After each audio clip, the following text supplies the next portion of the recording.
Exclusive trying to pick it up with the Garden. Visionary with 100 metres to go. Mr. Exclusive's giving it a race. It's going to be very close. Oh, it's tight.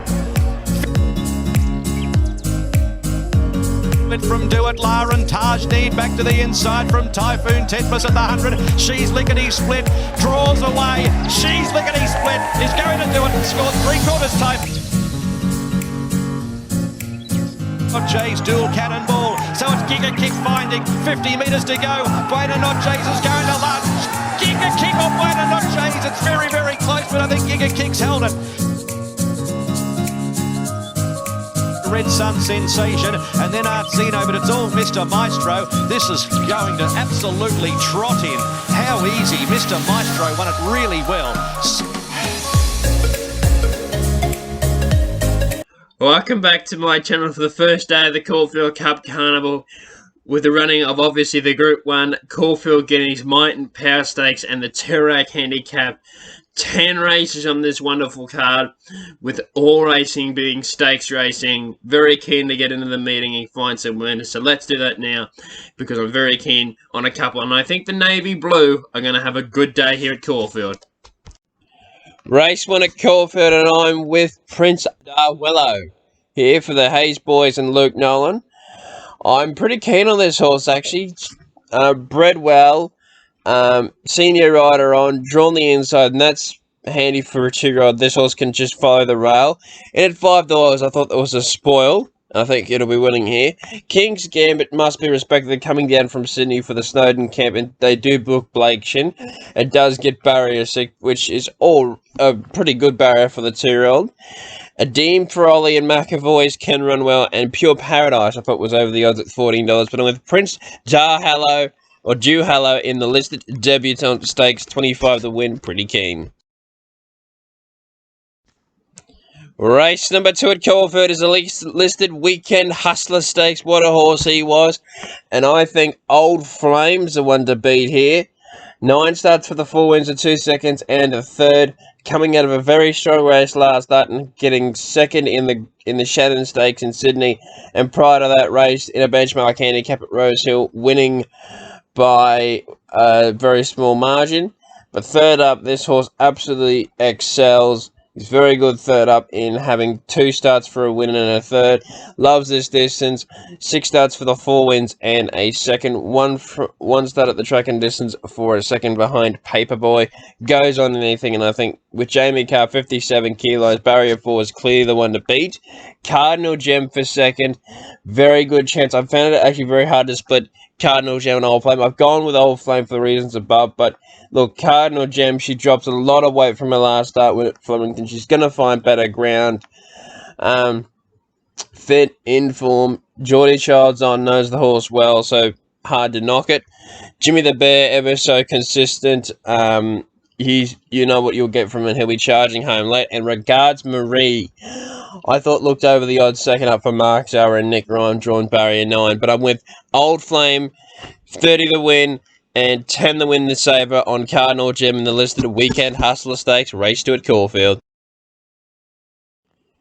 Race number 3 at Caulfield is the Group 3 Thoroughbred Club Stakes, over the 1,200 metres, and I'm pretty keen on one here, and that's Sweetened at $10. This horse is way over the odds.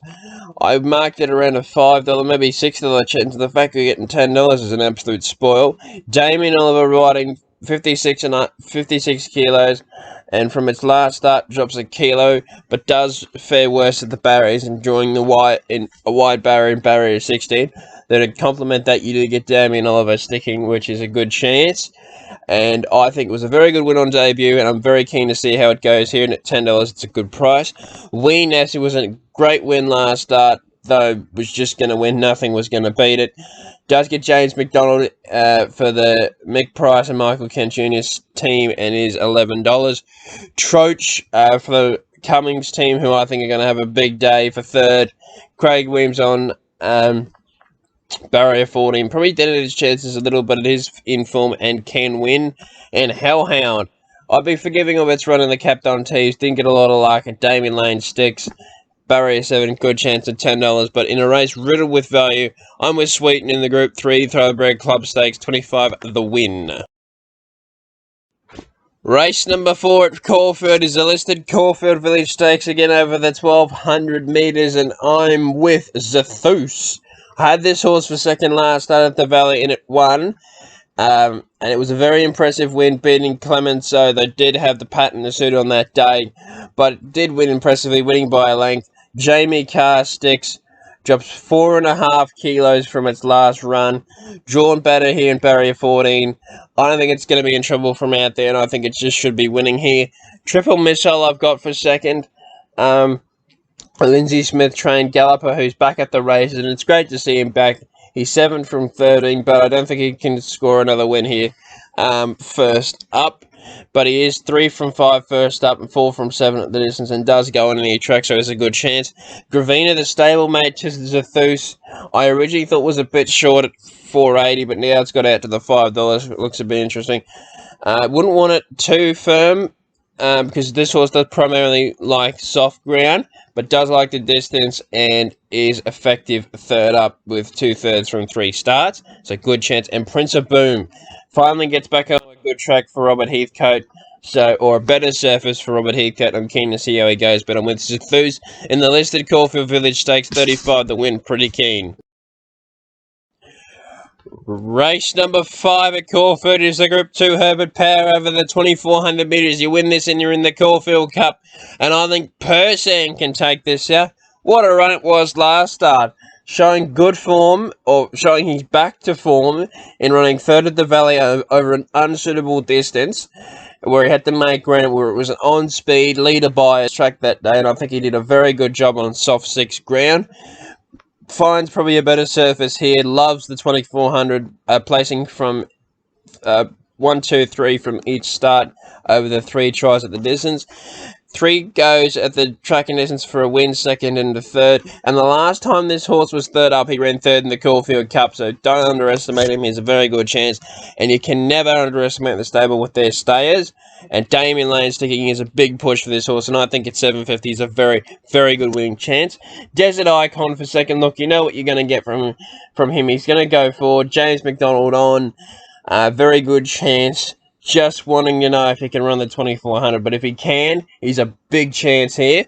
Point Nepean's already in the Melbourne Cup, and I want to see improvement off his first up run, though he probably will, because remember last time he raced in Australia, in his first racing campaign, he took a run to get ready, and then he just kept on winning. So I think he can not win, but I think he can run a really good race here and show his Melbourne Cup credentials.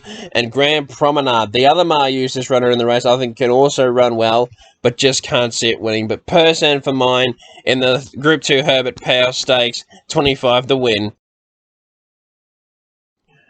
Race number 6 at Caulfield is the Group 2 Schillaci Stakes. Very keen on one here in Paulele. James McDonald for James Cummings. I think it just simply wins this.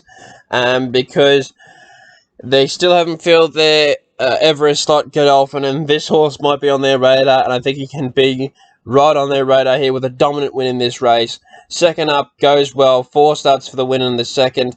Was just run off his feet first up, and I think he can atone here with a dominant win. James McDonald on, very good chance, very keen, but the other one I think can. The only horse I think can here beat him is Queen of the Ball. Jamie Carr on with 51 kilos. He takes 7.5 kilos off the favourite and does drop significantly in weight from its last start. From last start carrying 56, it does drop itself 5 kilos from last start. It comes back to the 1100 metres over the last start, winning at the... stays at the 1100 from last start, winning at the 1100. Though it was advantage by the leader bias track at Mini Valley, but still had to do it and did it well. Jamie Carr on for the Freeman camp. You never underestimate that combination. Ingratiating your stalemate to Paulele, won impressively at Caulfield last start and can go on with it. He's a very good second up horse and does enjoy being on top of the ground or slightly softer ground, and loves the distance range of 1100 metres. And General Bow, the one I thought was over the odds at $12, but I'm with Paulele 45 to win in the Group 2 Schillaci Stakes, and 10 to win the Sabre on Queen of the Ball. Race number 7 is the Group 1 Might and Power Stakes, the first of the 3 Group 1s on the day, and I'm with Animo here. I've been with Alligator Blood for most of the Group 1s this spring, and I'll explain why. I still think he's a good chance, but I'll just explain why with Animo. He's drawn beautifully in Barrier 3, probably goes forward. Look at him, looking Alligator Blood in the eyes. Got James McDonald on, and he's a very good chance. And I think he can be 3 from 3 at Group 1 level this spring, already winning the George Main and winning the Wings first up. I think this horse can just win here and be a very good chance for the Cox Plate. Now, Alligator Blood for second. I hate doing it, but he's going to be 4th up. He's going to be very fit. This is his first go at the 2,000 metres, but everyone said, would he run 1,800 metres, which he answered that question with a dominant display. Loves good ground, but I just thought if we're in the soft 6, soft 7, he did win on a soft 7 last start, but I just thought if we're in that range again, I would rather be with Animo because he can race and win on anything. But both very good chances. I've got Zaki for 3rd. James McDonald riding Animo over Zaki, though you don't lose anything in Jamie Carr on the horse. Very good 3rd up. Want to give him another chance because I thought it was disappointing last start, but I want to give him another chance. And Lungo, the one that beat All Bar Alligator Blood last start at $12, I thought was over the odds and gets Damien Oliver on in his last lead up to the Cox Plate, which will be this will be the last run for most of these horses in the lead up for the Cox Plate. But I'm with Animo, 35 to win, 25 to win Alligator Blood in the Group 1 Might and Power Stakes. Looks a 2-horse race. Race number 8 is a Group 1 Caulfeild Guineas 1-horse race here, and it's going to be J-Mac taking the Group 1 double here in Animo and Golden Mile winning the Caulfeild Guineas, and James McDonald knows how to win a Caulfeild Guineas, obviously with the Autumn Sun bolting in a couple of years ago. But this horse is just an absolute ripper. He won the Ming Dynasty by a dominant margin of over 3 lengths. Then he went to the Golden Rose and wasn't disappointing behind Jacquino and In Secret and Zoo Tiger. And I think he just wins here and is the only horse that you want to be on because it is consistent. And J-Mac on, clearly the one to beat. Barclay Square's the only one I can see beating him. 3 from 4 with a second, and is a very good horse for Craig Williams. Draws Barrier 7. It's a good chance, and it's the only one I think could beat him. And Amenable is going to run a big race here for Ollie. I think is a very good chance in Barrier 14. And Elliptical, Barrier 1, I think it's a lot closer, but still a winning chance. Probably is over the odds of $17, but I don't think he can upset the favourite. But I'm with Golden Mile, 60 to win. Quite confident he can take out the Group 1 Caulfield Guineas. Race number 9 is the Group 1 Toorak Handicap, won impressively last year by the Michael Price Mick Kent Jr. stable with I'm Thunderstruck. He's in the Might and Power this year, but I think I Wish I Win can take this out. Was meant to run in the Group 1, so Rupert Clark didn't get a run, but gets a run here. And I think should be the dominant favourite and should be winning here. 3rd up. Two-thirds from 2 starts, 3rd up. Loves any conditions. And I think for Luke Nolan and Peter Mooney, they've got themselves a good horse, and they do. And I think that they can win here because his last start effort at Sandown, he thought, he can't win from where he is. And then he bowled it home to win. It was effortless at the end. And that's a showing of a good horse. And I think he just wins here. I can't see anything beating him. Tuvalu can improve back on top of the ground. 2nd up, 53.5 kilos for Jared Fry. You don't see him running in a lot of Group 1, so good chance for the young man. Gentleman Roy, you're probably your leader in the race. 53, very consistent. 7 from 13. Did win impressively last start under McNeil. And No Name Lane on the back up after winning the Seymour Cup. It is a massive rising grade, but he must have shown the stable something, and Will Clark and generally doesn't get it wrong when he travels him. Linda Meach on intention to go forward, 52, could kick away and steal it, but I don't think that he can outrun a horse like I Wish I Win, but still is over the odds at $31. But I'm with I Wish I Win in the Group 1 Toorak Handicap, 45 to win. I think he just wins it.